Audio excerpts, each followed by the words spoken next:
Amici telespettatori, ben ritrovati all'appuntamento con 30 Minuti SPI, il nostro appuntamento in collaborazione con lo SPI della CGIL della nostra regione, e dopo aver nella prima puntata parlato in linea generale delle pensioni in Italia, della manovra economica, dei fondi che vengono impiegati per le pensioni nel nostro Paese e fatto una fotografia anche di quella che è la situazione della nostra regione, oggi ci occupiamo di sanità. Lo facciamo di nuovo con il segretario generale dello SPI CGIL del Friuli Venezia Giulia, Renato Bressan. Benvenuto, ben ritrovato per meglio dire.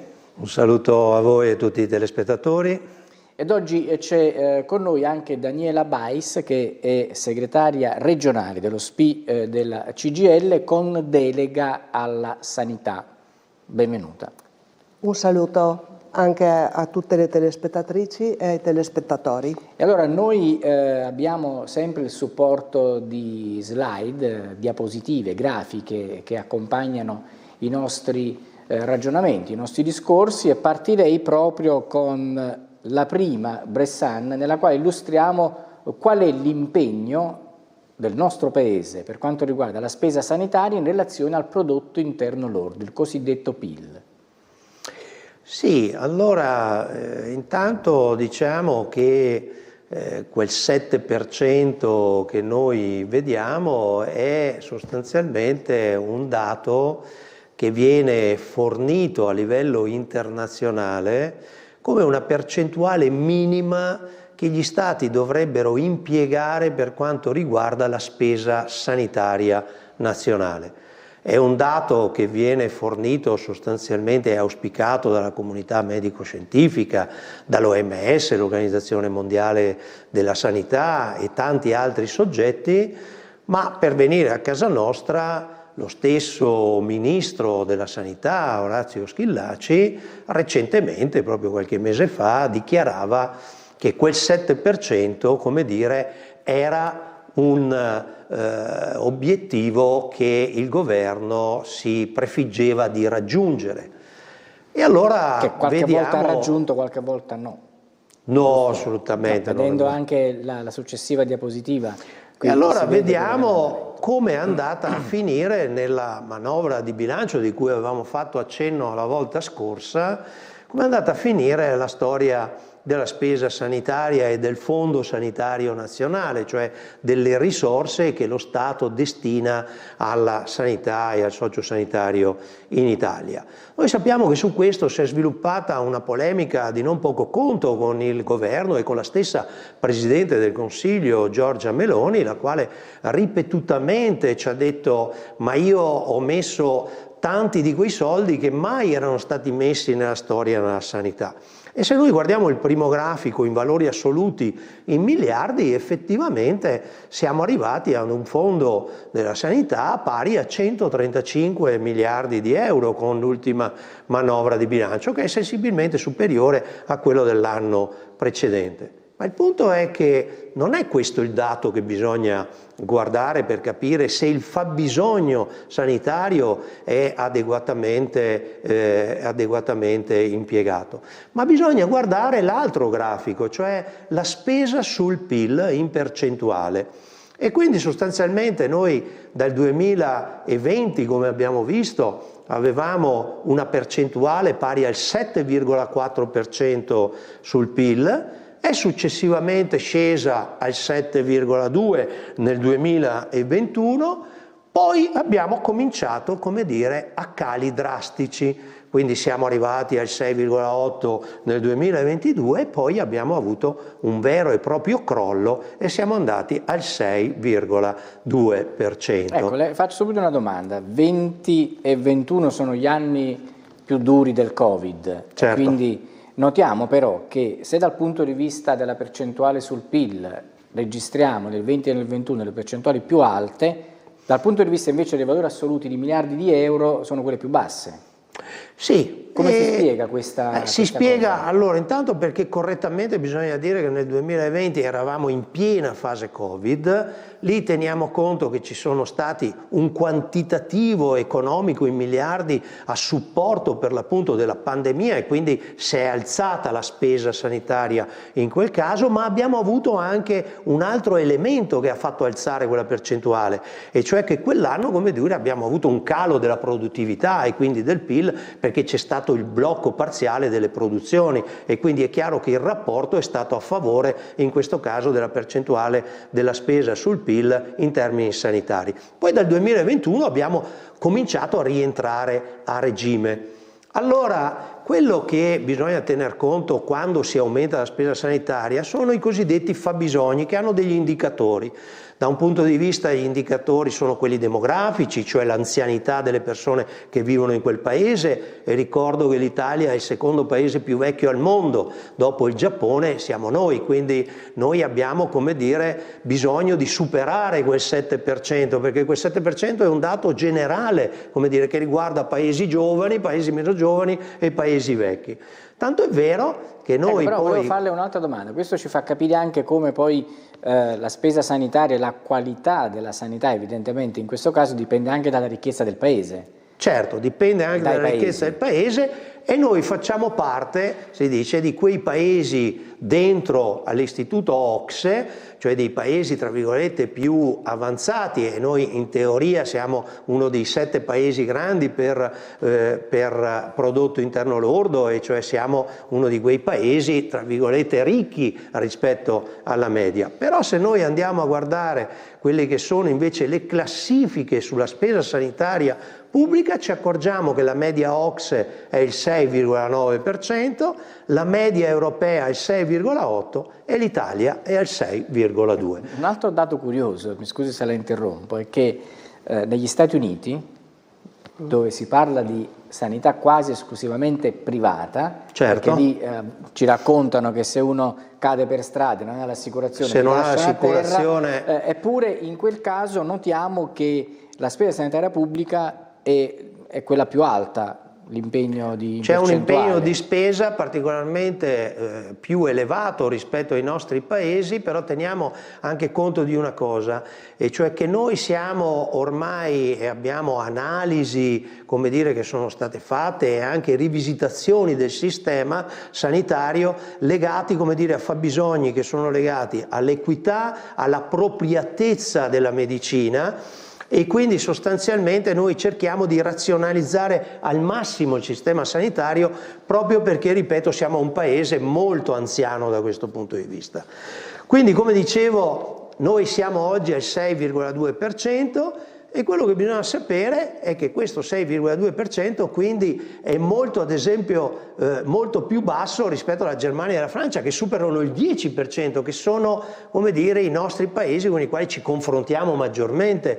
Quindi anche la teoria che ci viene spesso propinata, che il paese Italia ormai è il paese delle meraviglie, dove va tutto bene, che siamo migliori di tutti, eccetera, beh, qui ci accorgiamo che siamo sotto le medie e siamo molto lontani rispetto a quelli che sono i paesi più prossimi a noi, con i quali dovremmo confrontarci maggiormente, che sono per l'appunto Germania e Francia. Ma poi ne abbiamo tanti altri sopra noi. Noi ormai, come dire, siamo verso i paesi molto più, come dire, marginali, ed è la ragione per la quale noi chiediamo al governo, non solo al governo centrale ma anche al governo regionale, di aumentare la spesa sanitaria, ovviamente, ripeto, basandoci sui criteri di equità, i fabbisogni legati all'appropriatezza e all'efficienza del sistema, ma certamente se non abbiamo le risorse, quei fabbisogni standard che vengono dichiarati non riusciremo mai a raggiungerli. Possiamo dire che se ci troviamo vicini alla media europea è solo perché c'è qualcuno che fa molto peggio di noi. Abbiamo qualche paese che fa bene, però c'è qualcuno che fa peggio di noi, ma noi non dobbiamo guardare indietro, dobbiamo guardare avanti. in avanti. Allora, Sì, sicuramente bisogna guardare a chi sta meglio e non a chi sta peggio, però è un dato interessante perché siamo vicini alla media europea, vediamo ancora il grafico, la striscia quella verde è la media europea, l'Italia non è tanto distante, però vuol dire quindi che in Europa la situazione è abbastanza differente. Teniamo conto che un punto di PIL sono 20 miliardi di euro, esatto, lo abbiamo detto l'altra volta, certo. Perché uno dice ma è 0, sì, un 0,1 sono 2 miliardi. Sì, quindi sono miliardi, quando abbiamo nocciolini. 0,6 vuol dire che siamo 12 miliardi di differenza, quindi non poca roba insomma. Allora, abbiamo fatto un cenno alle condizioni demografiche di un paese, a seconda delle quali naturalmente è necessario investire di più o diversamente e quindi regolarsi anche, no, su quello che è lo stato demografico del paese. Con lei affrontiamo questo tema partendo dal Friuli Venezia Giulia, quindi andiamo già a vedere quella che è la situazione nella nostra regione, facciamo una fotografia demografica del Friuli Venezia Giulia. Sì, alcuni dati semplici che possono però illustrare in maniera molto chiara qual è la situazione del Friuli Venezia Giulia in un paese che invecchia. Noi siamo una regione che invecchia in maniera particolare. Basta vedere la forma che ha la piramide delle età, che è la classica raffigurazione che si fa per illustrare come si stanno spostando le classi di età. Noi vediamo che abbiamo una base molto stretta, quindi ci sono pochi bambini e abbiamo un restringimento che via via assomiglierà molto, se non addirittura si sovrapporrà a quello invece delle classi delle persone più anziane. In questa regione ci sono quasi 1.200.000 residenti, di questi 319.000 hanno più di 65 anni, rappresentano quasi il 27% della popolazione. Parlare di questi 319.000 over 65 ovviamente necessita un po' di specificare chi sono questi anziani, perché noi abbiamo ancora grazie o purtroppo insomma, al fatto che si è innalzata l'età pensionabile, noi abbiamo ancora persone in questa fascia di classificazione che lavorano. In regione sono 17.000 persone circa con più di 65 anni, abbiamo 55.000 grandi anziani, cioè persone che hanno più di 80 anni, e abbiamo 38.000 invalidi con indennità di accompagnamento. 38.000 anziani non autosufficienti, quindi anziani che hanno gravi limitazioni oppure che hanno avuto una perdita dell'autonomia per quanto riguarda le necessità e le attività fondamentali della vita quotidiana e dell'equilibrio biopsicosociale.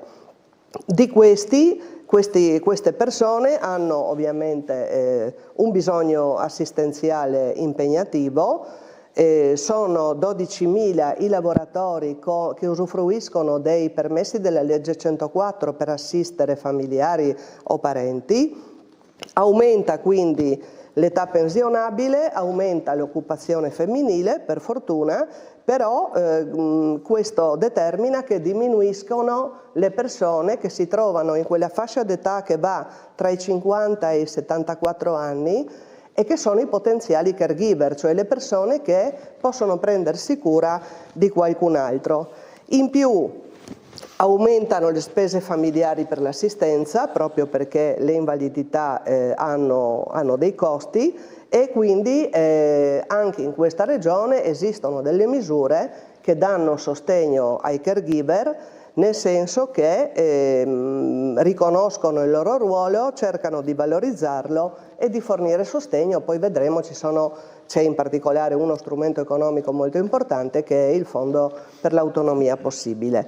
Sì, allora continuiamo adesso invece sulle cifre della sanità. Abbiamo detto della sanità pubblica e di quanto dovrebbe essere l'ideale per ogni paese di impegno rispetto al PIL, quindi abbiamo detto di quel 7% come una percentuale ideale da raggiungere. Al momento il nostro paese è leggermente al di sotto, però quando parliamo di leggermente, come correttamente ci faceva notare Bressan, si parla di miliardi di euro, non di 2, 3 euro, 100 euro, miliardi di euro spostati per una frazione di percentuale. Bressan, invece, andiamo a vedere per quanto riguarda la spesa della sanità privata, perché su privato e pubblico poi si apre sempre nel nostro paese, ed è sempre aperto, un dibattito molto vivace, no? Sugli investimenti che vengono fatti sul privato a scapito del pubblico, secondo chi vorrebbe invece maggiori investimenti sulla sanità pubblica. Sì, è chiaro che se la spesa sanitaria pubblica si comprime in maniera così consistente come in Italia, e tra l'altro abbiamo visto che nei prossimi anni il piano strutturale di bilancio fatto dal governo ci dice che diminuirà ulteriormente, quindi non l'abbiamo scritto noi, l'ha scritto Giorgetti. Beh, è chiaro che di converso, siccome di sanità c'è bisogno, a quel punto aumenta la spesa privata. E quindi noi riusciamo a vedere sempre nella comparazione con i paesi OCSE come la media della spesa privata in sanità è del 24,4%, ma in Italia è superiore ed è arrivata al 25,6% della spesa totale. Quindi sostanzialmente noi abbiamo un trend continuamente in crescita da qualche anno a questa parte della spesa privata in sanità. È chiaro che quindi noi abbiamo un combinato disposto da una parte legato al fatto che ci sono 45 miliardi di euro attualmente in spesa sanitaria privata. Dall'altra parte abbiamo però anche una quota importante di persone che non si curano, e cioè che non riescono ad accedere alla sanità cosiddetta pubblica. Qui vediamo per l'appunto la spesa della sanità privata, dove l'Istat ci ha informato che siamo sopra i 45 miliardi di euro, e come si vede dal 2020 abbiamo avuto una crescita incredibile, ma questo, come dire, è il rovescio della medaglia. Ripeto, si abbassa la sanità pubblica ed è chiaro che si alza quella privata. Ma la cosa più inquietante è il dato legato invece, come dire, a quelli che non si curano, e cioè che non riescono ad avere un accesso nella sanità pubblica perché sappiamo delle liste di attesa infinite, non hanno le risorse loro per riuscire a curarsi da soli e quindi rinunciano sostanzialmente alle cure.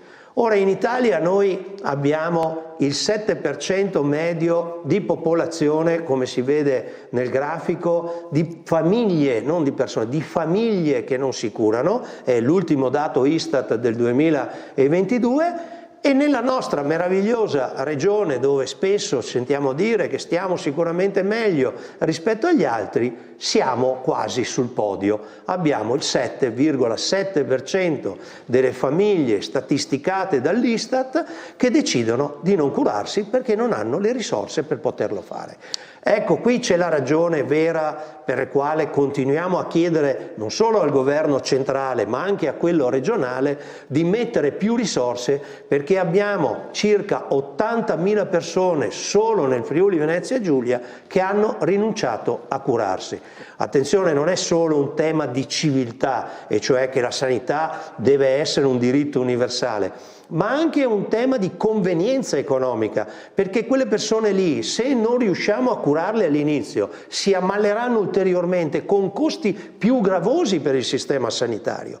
Quindi anche dal punto di vista della prevenzione noi dobbiamo, come dire, intensificare i nostri sforzi, fare dei veri e propri investimenti che oggi attualmente, come dire, non sono adeguati a quelle che sono le patologie che abbiamo e anche, come dire, le malattie soprattutto legate agli anziani, le cronicità e così via. Sì, c'è una cosa interessante anche qui da far notare, che la nostra regione, che non si può definire una regione povera rispetto ad altre, di altre aree del paese, correggetemi se sbaglio, insomma ci sono i problemi anche qui, ne abbiamo parlato anche la scorsa puntata, no? della povertà e di quanti ce ne sono anche qui, però non si può definire una regione in assoluto povera, che risulta però ai primi posti, no? come cittadini che non si curano perché evidentemente non riescono ad accedere al sistema sanitario pubblico in maniera celere, non possono farlo attraverso quello privato perché non hanno soldi. Quindi è un dato questo abbastanza singolare, no Bressano?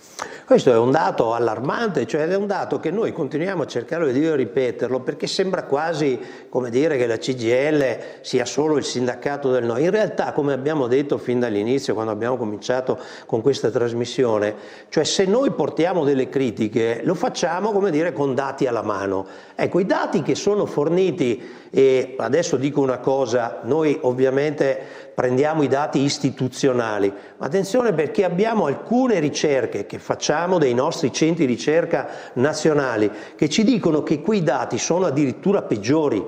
Quindi per questa è la ragione per la quale noi diciamo attenzione, perché l'investimento in sanità bisogna farlo, il personale medico, sanitario, ospedaliero, infermieristico va pagato adeguatamente, dobbiamo evitare, come dire, che i nostri giovani laureandi, come dire, prendono e sempre più spesso se ne vanno all'estero, dobbiamo evitare, come dire, che chi oggi lavora con quelle professionalità nel sistema pubblico ad un certo momento decidono di trasferirsi altrove e andare verso il privato, perché arriva un momento nel quale quel sistema non regge più e a quel punto altro che crollo della spesa, c'è un crollo del sistema vero e proprio. E siccome la sanità in Italia tutto sommato fino a un certo punto è sempre stata un'eccellenza, noi vogliamo che ritorni ad essere un'eccellenza.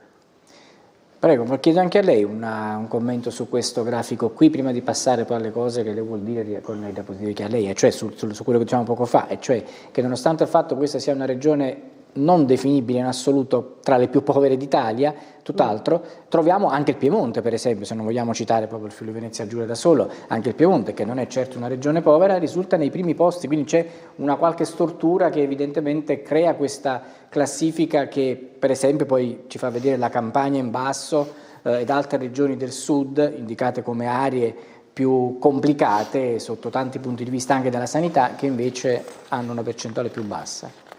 Sì, allora a prescindere da come vengono anche poi raccolti i dati, no? Esatto, Perché c'è anche questa componente qui. Probabilmente ci sono regioni più attente nella registrazione dei dati e altre che forse lo sono di meno. Immagino che ci sia questo fenomeno. Quel numero nel grafico, il 7,7, è il numero delle famiglie.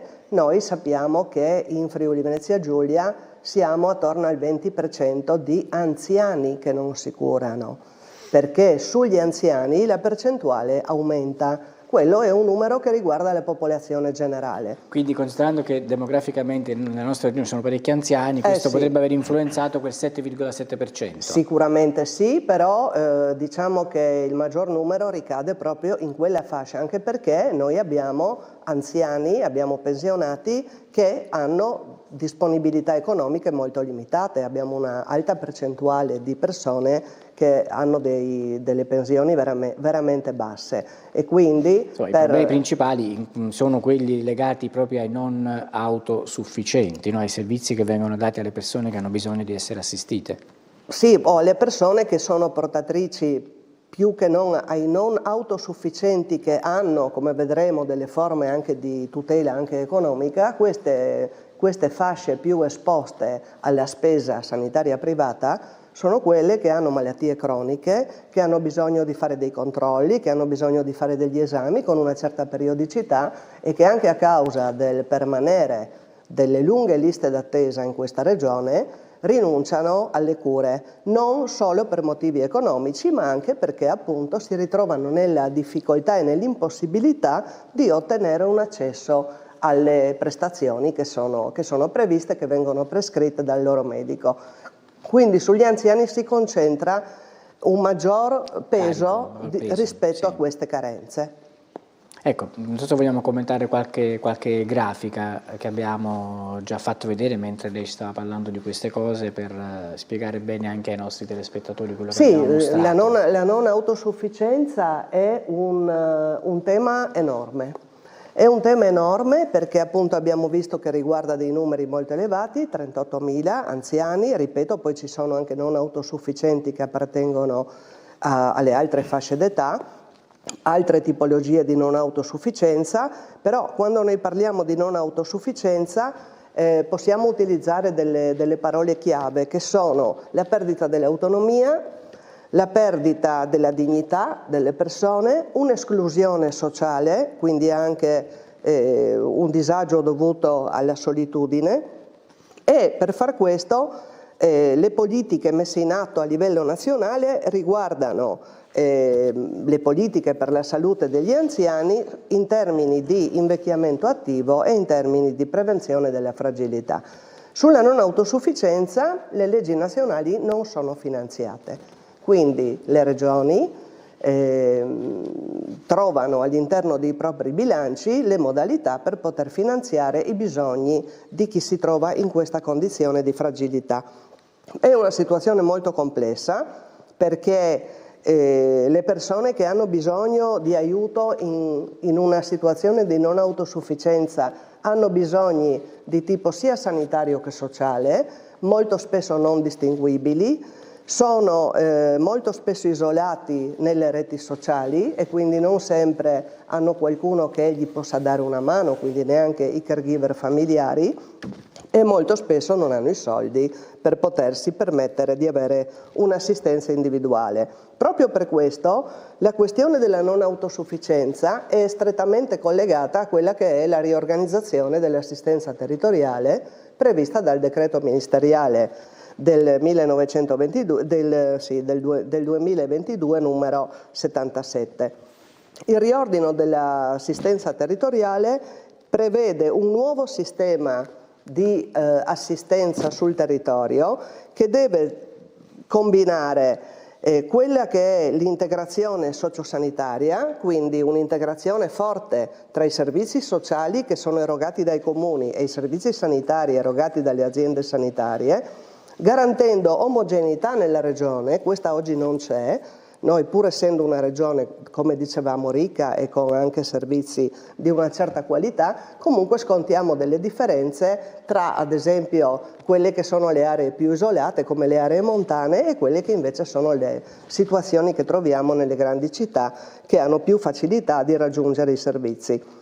Potenziare la rete dell'assistenza domiciliare integrata, quindi fare in modo che le persone restino a casa e possano curarsi, corrisponde a quelle parole che vengono sempre utilizzate quando si parla di migliorare un sistema sanitario, che sono la casa come luogo di cura, l'assistenza integrata e personalizzata, quindi tagliata su misura per i singoli bisogni che le persone possono presentare, servizi di prossimità, non solamente in termini di distanza fisica dei servizi, ma anche prossimità intesa come capacità di raccogliere i bisogni e di trovare le risposte più adatte per le persone che hanno bisogno. E poi l'empowerment e quindi l'autodeterminazione delle persone anche nel poter scegliere i percorsi di cura che ritengono siano più adatti per loro.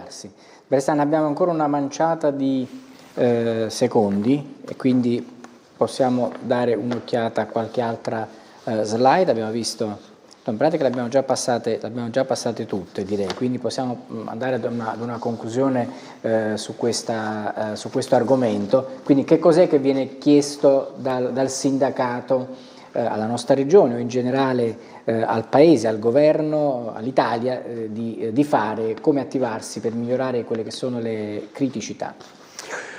Allora, noi intanto faremo la prossima puntata proprio sulle richieste che stiamo mettendo a punto, che abbiamo messo a punto. Adesso abbiamo già fatto un primo incontro con l'assessore Riccardi alla sanità, l'assessore regionale, quindi stiamo provocando altri incontri, perché ovviamente è un tema molto largo che va approfondito.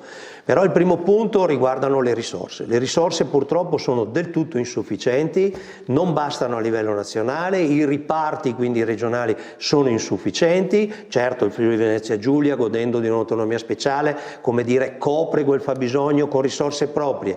È vero che la Regione in questo momento ha messo 185 milioni di euro in più rispetto allo scorso anno, ma quello che noi in qualche maniera abbiamo seri e forti dubbi è che queste risorse, come dire, possano essere sufficienti. Per noi ancora non lo sono, perché se non ci sono le risorse sufficienti non si riescono ad adottare quelli che sono i provvedimenti utili per una sanità efficiente. Quindi alla alla prossima puntata per entrare nel dettaglio di quelle che sono le richieste di intervento da parte dello SPI, della CGIL FVG. Grazie a Renato Bressana, segretario generale dello SPI CGIL FVG, e grazie a Daniela Baris, segretaria regionale dello SPI FVG con delega alla sanità. Grazie per essere stati con noi, a voi appuntamento tra 2 settimane. Saluto.